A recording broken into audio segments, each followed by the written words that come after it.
When school boards and state governments decide that schools shouldn't be mentioning queer historical figures and the queer details of their queer lives, they end up leaving a lot out. Today we're going to talk again about Robert Frost because this is important and kind of amazing.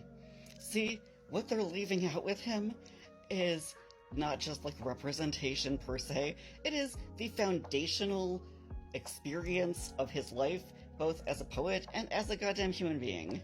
Robert Frost struggled and failed over and over to get published and get appreciated as a poet until he moved to England and met Edward Thomas. The two of them helped each other and inspired each other and changed each other in ways that made them greater poets and in ways that nobody else could have done for either of them.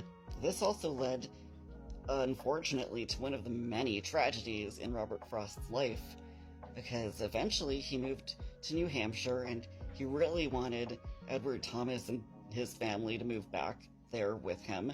Edward made the difficult decision to enlist in World War I instead, and he died. Now, you cannot tell me that these are not important things to know about Robert frickin' Frost. And he and Edward Thomas both wrote poems inspired by and about their relationship and their experiences together. There is so much nuance and interest and context if you don't know, like, that The Road Not Taken was a teasing half-love poem to his boyfriend, who did not appreciate it, by the way. Just like reading it straight at face value, that's no way to treat a poem. When Edward was off fighting in World War I, Robert wrote to him and said, "I don't want you to die.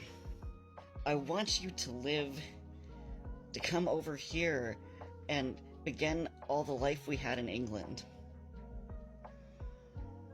After Edward died, Robert wrote to Edward's widow Helen and said, "He was the bravest and best and dearest man you and I have ever known.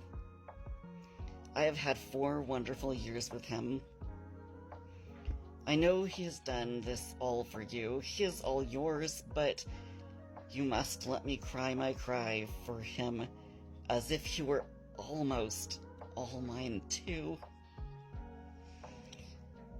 And Helen wrote back, and the way she signed off her letter was, "My love is yours. Love me a bit too for his sake, who you love and who loved you."